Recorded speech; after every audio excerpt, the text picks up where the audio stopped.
ไปผสมว่าโอ้เขาบ่มีเงินเขาขอยานี่เปลี่ยนเถินเอาเงินคืนได้บ่เพื่อจะไปซื้อยาใหม่เพิ่นว่าบ่ได้เหตุผลอันใดย้อนว่ากระทรวงการเงินนี่คุมระบบการเงินเปลี่ยนยาบ่ได้แล้วแม่ผู้ป่วยก็เจ็บ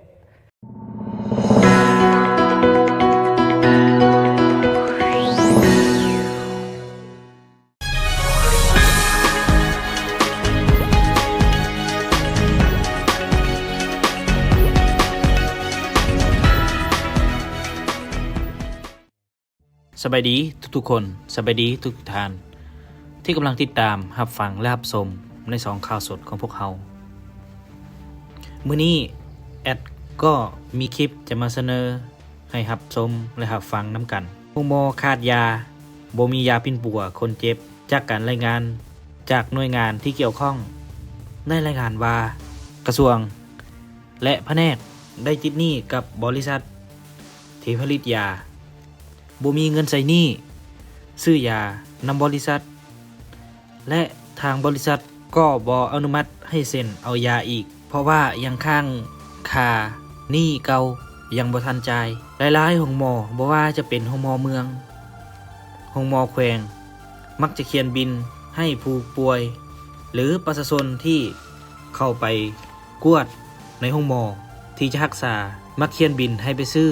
ยาอยู่ตามห้างขายยาหรือคลินิกต่างๆดังที่สสเสนอในคลิปต่อไปนี้และจะเป็นอะไรนั่นสสได้ว่าอย่างใดและจะมีการแก้ไขแบบใดเข้ามาติดตามรับฟังและรับชมพร้อมกันเลยขอบใจเอาตื่มทันเอาเชิญทานเอาทานบุญตาเชิญขอเฮียนท่านประธานคณะประธานสมาชิกสภาและก็รัฐมนตรีคณะรัฐบาลที่นับถือข้าพเจ้าบุญตาเทพวงศ์สมาชิกสภาแห่งชาติเขตเลือกตั้งที่1นครหลวงอีจันทร์ขอมีคำซักถาม2คำถามอันที่1อันนี้แม่นประชาชนก็ฝากมาก็เกี่ยวกับการปิ้นปัวอยู่ห้องหมอเวลาเขาใช้มีประกันสังคมเรียกว่าเวลาใช้ประกันแล้วย่ำใดก็ถามว่ายาส่วนหลายมันมดยาหน้านี่นะบ่มดสำคัญไปซื้อนอกเลยบ่ได้ใช้แล้วเป็นอันนั้นแล้วเขาจะแก้แนวใดแล้ววิธีอันนี้อันนึงหันเวลาซื้อยาแล้วเป็นถุงมันใหญ่ยากำลังกินอยู่วันนี้ผลของการกวดกาของเชี่ยวชาญใหม่มาเห็นว่าโอ้บ่ได้ต้องเปลี่ยนยาพอเปลี่ยนยาแล้วปุ๊บยาเก่ายังเหลือเป็นถุงยาไม่ไหมแล้วก็ไปผสมว่าโอ้เขาบ่มีเงินเขาขอยานี่เปลี่ยนเถินเอาเงินคืนได้บ่เพื่อจะไปซื้อยาใหม่เพิ่นว่าบ่ได้เหตุผลอันใดย้อนว่ากระทรวงการเงินนี่คุมระบบการเงินเปลี่ยนยาบ่ได้แล้วแม่ผู้ป่วยก็เจ็บบ่มีเงินจ่ายเลยเก็บยาไว้เอามือเฮือนคืนกับผู้ที่ใช้ก็เสียคุณทิ่มแล้วล่ะเสียดายจะแก้ไขอันใดอันที่1อันที่2เกี่ยวกับห้องหมออันนี้ก็เคยแลกเปลี่ยน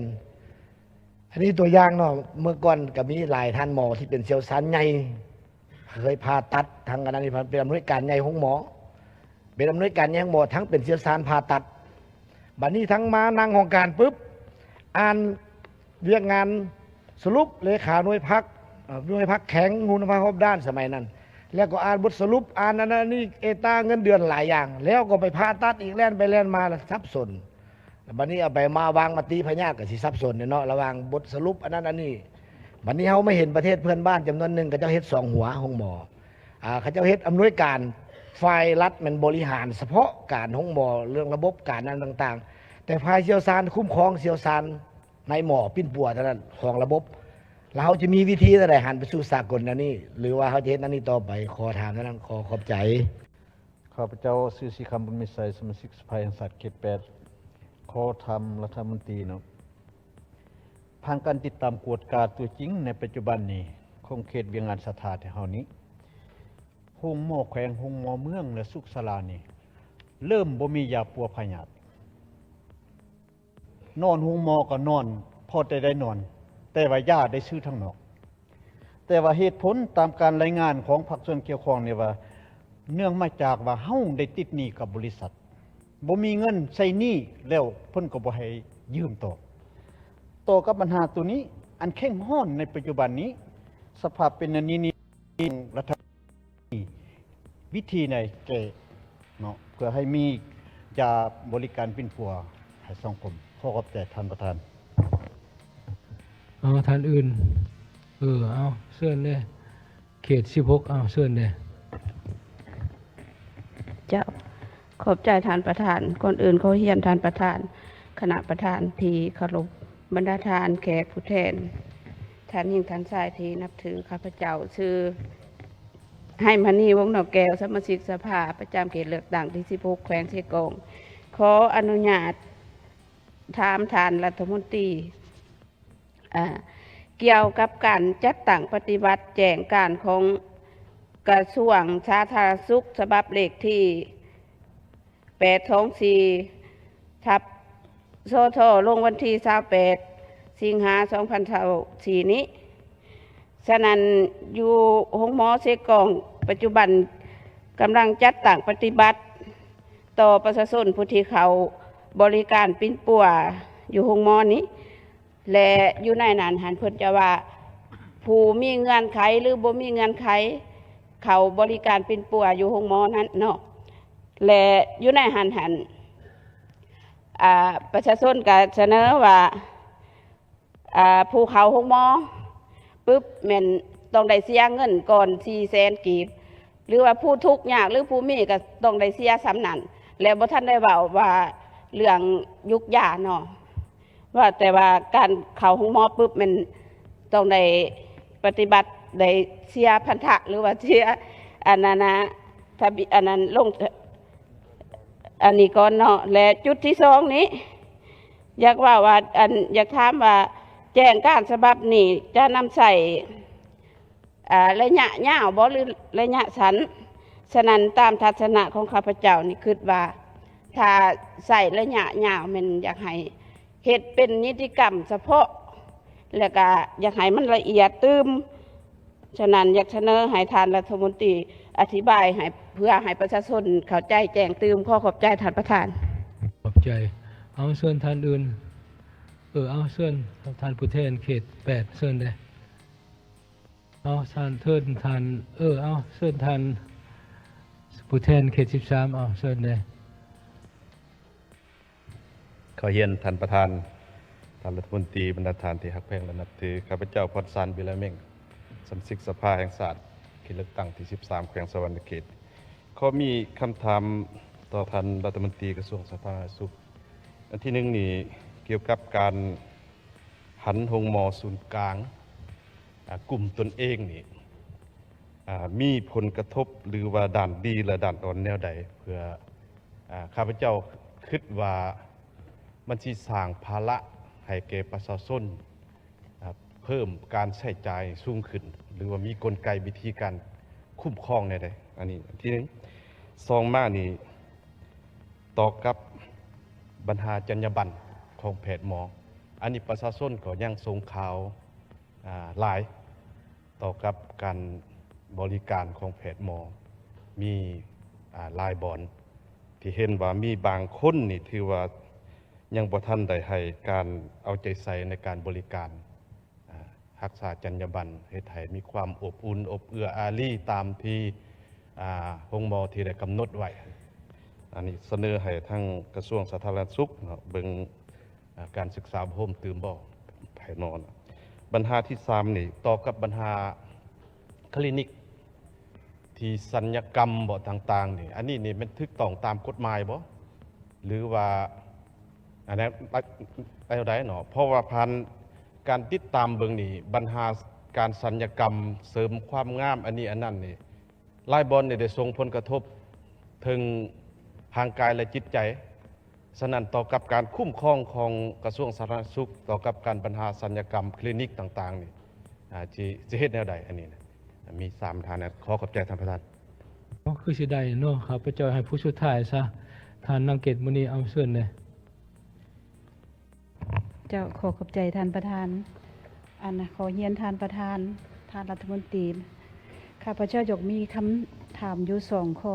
ต่อท่านรัฐมนตรีปัญหาที่1เนาะโดยเฉพาะเกี่ยวกับท่านมีมาตรการแนวใดต่อกับการคุ้มครองห้านเสริมความงามหรือว่าศูนย์กวดห้องกวดพยาธิหรือว่า อันห้านขายยาต่างๆที่เกิดขึ้นมหาศาลอยู่นครหลวงวิจันทร์ของพวกข้าพเจ้าโดยเฉพาะที่ได้รับอนุญาตบ่ได้รับอนุญาตก็มีหลายอันนั้นเป็นปัญหาที่หนึ่ง ปัญหาที่สองเกี่ยวกับนครหลวงเวียงจันทร์ของพวกข้าพเจ้านี่นะโดยเฉพาะแม่นสองคาดหมายที่พวกข้าพเจ้าบ่บรรลุเหตุผลก็แม่นเนื่องจากว่าอยู่นครหลวงเวียงจันทร์นี่มีห้องหมอส่วนกลางตั้งอยู่โดยเฉพาะอัตราการเกิดลูกของแม่ที่อันนั่นหันนะแม่นบ่บรรลุซึ่งข้าพเจ้าบ่เชื่อโดยเฉพาะอยู่ในเมืองสังทองกับปักเงิมนี่พวกเขาก็มีโครงการเกิดลูกห่างที่บ่ได้เสียค่าแต่ว่าการป้อนข้อมูลของห้องหมอส่วนกลางให้นครหลวงเวียงจันทร์พวกข้าพเจ้านี่แม่นบ่ได้ป้อนทั้งที่ว่าข้อมูลมันลิงก์กันได้อันนี้เป็นเหตุผลที่พวกเขาบ่สามารถบรรลุได้และก็การซักยาของเด็กลุ่ม1 ปีนี้ก็บ่บรรลุได้อยู่นครหลวงเวียงจันทร์พวกข้าพเจ้าเป็น2คาดหมายนี่มาหลายปีแล้วเป็นบ่บรรลุเนื่องจากว่าการป้อนข้อมูลของห้องหมอศูนย์กลางนี่บ่ให้นครหลวงเวียงจันทร์ขอฝากถามท่านชิมีวิธีการแนวใดเจ้าขอขอบใจท่านประธาน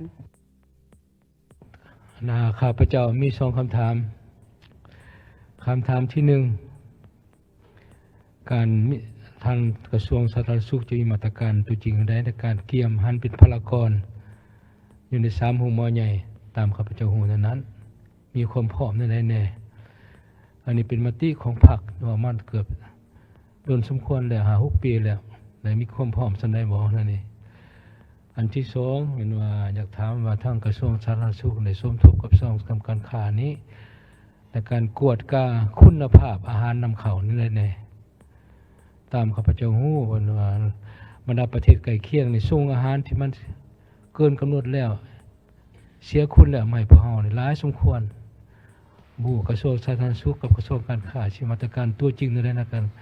กวดกาจำกัดลงโทษต่อบรรดาสินค้าดังกล่าวอย่างเข้มงวดขึ้นตื่มอีกอยากขอถาม2คำถามแหละเอาต่อไปให้ทำทั้งที่ตอบข้าพเจ้าให้5 นาทีก่อนเอาเชิญก็แสดงความขอบใจนำประธานกองประชุมและบรรดาสมาชิกผู้แทนสภาผู้แทนสภาแห่งชาติที่ได้ทางให้คำแนะนำทางเป็นข้อสักถามซึ่งมี 7-8 คำถามข้าพเจ้าข้อตอบแบบเป็นสั่งรวมแล้วก็เป็นแต่ละคำถามไปถ้าว่าเห็นอันใดมีความจำเป็นอันใดที่มันคือกันแล้วก็จะได้ตอบรวมไปเลยอันที่1นี้คือทางผู้แทนได้มีคำเห็นว่ารวมองค์กรเข้ากันนี่จะเป็นการดีไล่อันนี้ขอสนับสนุนเช่นเดียวกันแต่ปัญหาเรื่อง ว่าผู้ทุกข์ยากตอนรัฐบาลต้องจ่ายและต้องได้เก็บนำผู้ที่มีเงินค่าใช้จ่ายอันนี้ทางกระทรวงได้จัดตั้งปฏิบัติแล้วปัจจุบันนี้ออกบัตรประกันสุขภาพสำหรับผู้ทุกข์ยากแต่ว่าออกเป็นลักษณะครอบครัว1 บัตรนึงบ่สามารถออกเป็นรายบุคคลได้ถือว่าครอบครัวนั้นทุกข์ยากมี 7-8 คนเท่าได้คนก็อย่าถือว่าใช้บัตรเดียวกันนั้นอยู่ในบัตรดังกล่าวมี QR Code ที่จะบ่สามารถปลอมแปลงได้แล้วก็มีลายเซ็นนั้นซึ่งอันนี้นี่ไปใช้บริการนี่จะบ่ได้จ่ายเพราะว่านี่มีนิติกรรม824นี่เว้าละเอียดแล้วอยู่ไหนฮั่นผู้ทุกข์ยากบ่ได้จ่ายกับสมาชิกประกันสังคม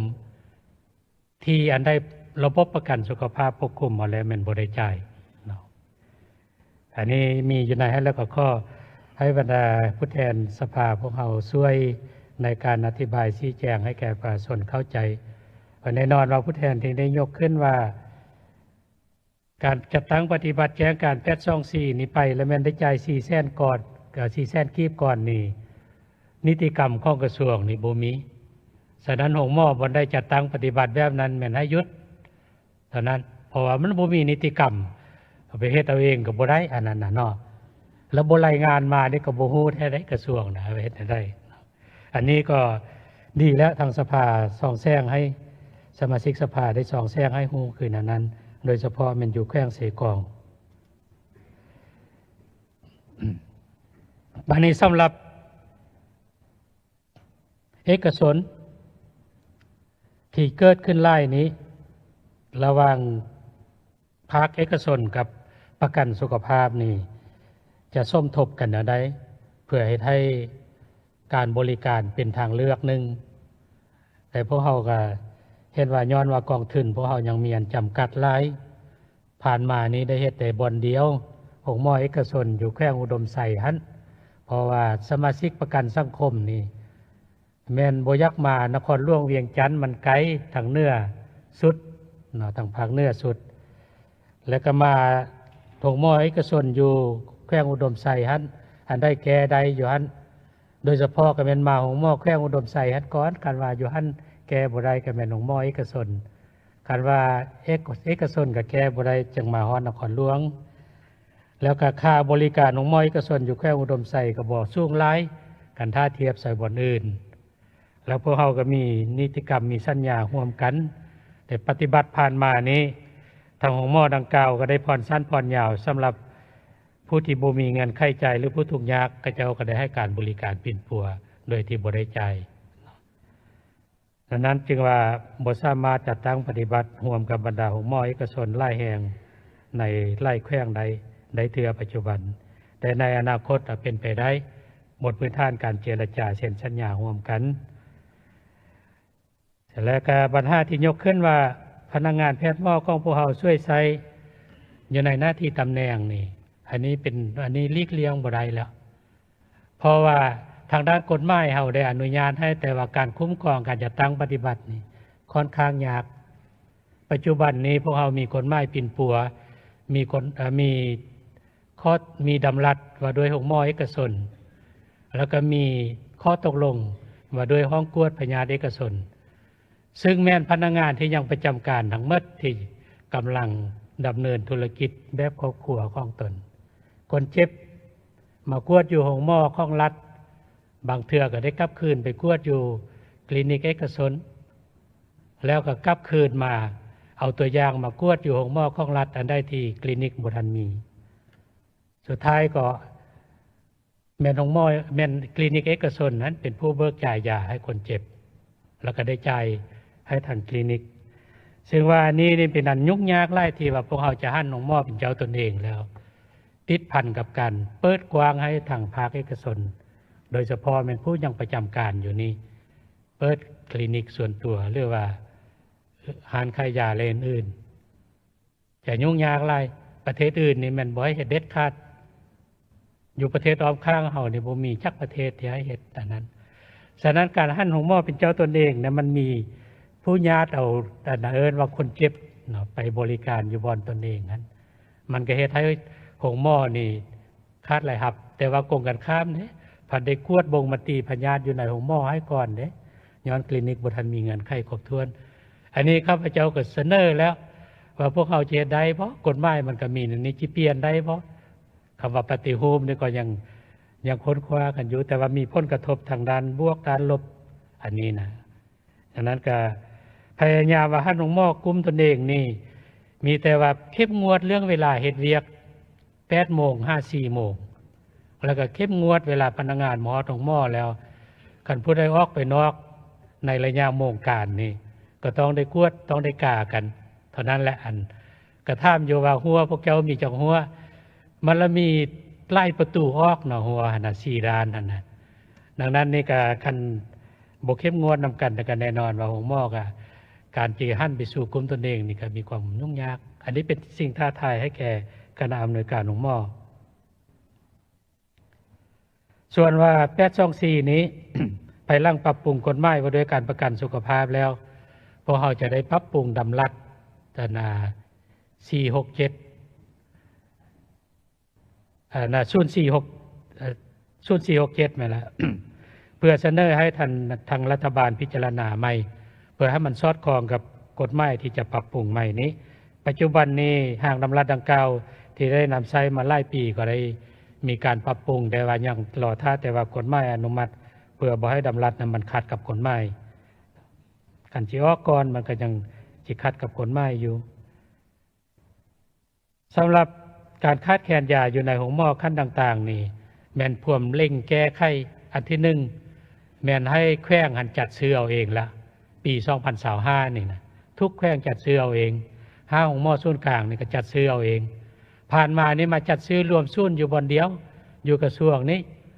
เพื่อที่แล้วนี่หมดปีกับประมูลบ่แล้วไม่ก็ว่าประมูลนี่แล้วยุเปิดซองกันนะแต่ว่ากวดเนื้อในและเฮ็ดสัญญาและนำบริษัทและการสนองยาให้แต่ละแขวงกันมันศักษาไล่ฉะนั้นตามทิศสร้างมันมอบความรับผิดชอบแบ่งเวียกมอบความรับผิดชอบให้แขวงตามทิศสร้างกันก็เฮ็ดทดลองอยู่แขวงอุดมไซเห็นว่าได้รับผลดี การสนองยาก็ได้ไวขึ้นเพราะว่าสัญญาแขวงเดียวมันก็บ่หลายแล้วก็บ่มีหลายบริษัทเข้าไปเสนอเข้าประมูลดังนั้นอันนี้นี่เบิ่งว่า2025นี่จะแก้ตกบ่การมอบความรับผิดชอบให้แขวงจัดซื้อเองแต่ในนั้นก็ได้มีนิติกรรมที่รัดกุมแล้วแต่สำคัญเป็นเรื่องการจัดตั้งคณะกรรมการจัดซื้ออยู่ภายในแขวงไปใต้การชี้นำของฐานห้องเจ้าแขวงนั้นเฮ็ดให้มันโปร่งใสอย่าทึกก็มันทึกอย่าแพงก็ได้ตามแผนแต่ไว้สู้ไปเพิ่มราคามันขึ้นเท่านั้นแหละเนาะมันจะกระทบใส่กองทุนประกันสุขภาพอันนี้สำหรับการปีนปัวของสมาชิกประกันสังคมแล้วบ่มียาอยู่ในของหม้อนี่ต้องไปซื้อยาอยู่นอกในเมื่อก่อนนี้สมาชิกประกันสังคมก็ว่าเงินดำเล็กดำน้อยคันว่าของหม้อบ่มีแท้ๆก็ไปซื้อยาอยู่นอกแล้วจิมาข้อทดแทนคืนนะเสียเวลาแล้วก็ไปเลยแต่ว่าฮักจมเนาะฉะนั้นอยู่ในแจ้งการ824นี่ได้บอกแล้วว่าคันถ้าไปซื้อยาอยู่นอกอันมันให้เอาบินกลับคืนมา5ของหม้อแล้วให้ของหม้อจ่ายให้ในมือนั้นลดบ่ให้แก่ยาวเพราะว่าของหม้อมีเงินอยู่เงินมันหมุนเวียนทุกมือมีเข้ามีออกอันนี้ต้องจ่ายลดแต่ว่าจ่ายให้มันต้องจ่ายตามราคาที่ของหม้อกำหนดเจ้าน้อยพัดไปซื้อยาอยู่นอกว่าราคาเท่านี้พัดให้ใส่ตืมเพิ่มขึ้นแล้วเอาใบบินอันนั้นมาแล้วว่าต้องจ่ายตามใบบินเด้ออันนี้ก็สิบ่โปร่งใสอีกเนาะดังนั้นพวกเขาก็ได้กำหนดราคาอยู่ในของหม้อแล้วก็มีแต่ว่าของหม้อต้องได้แนะนำคนเจ็บตืมว่าพวกเขาซื้อค่ายกันอยู่นี่มันราคาเท่านี้กันไปซื้ออยู่นอกมันแพงนะก็สิได้จ่ายแต่เท่านี้ได้ส่วนเกินนั่นก็จะเป็นบุคคลจ่ายอันนี้ก็ได้แก้ไขไปในนั้นเนาะว่าน้อยนี่มันก็ขึ้นกับอาการพยาธิ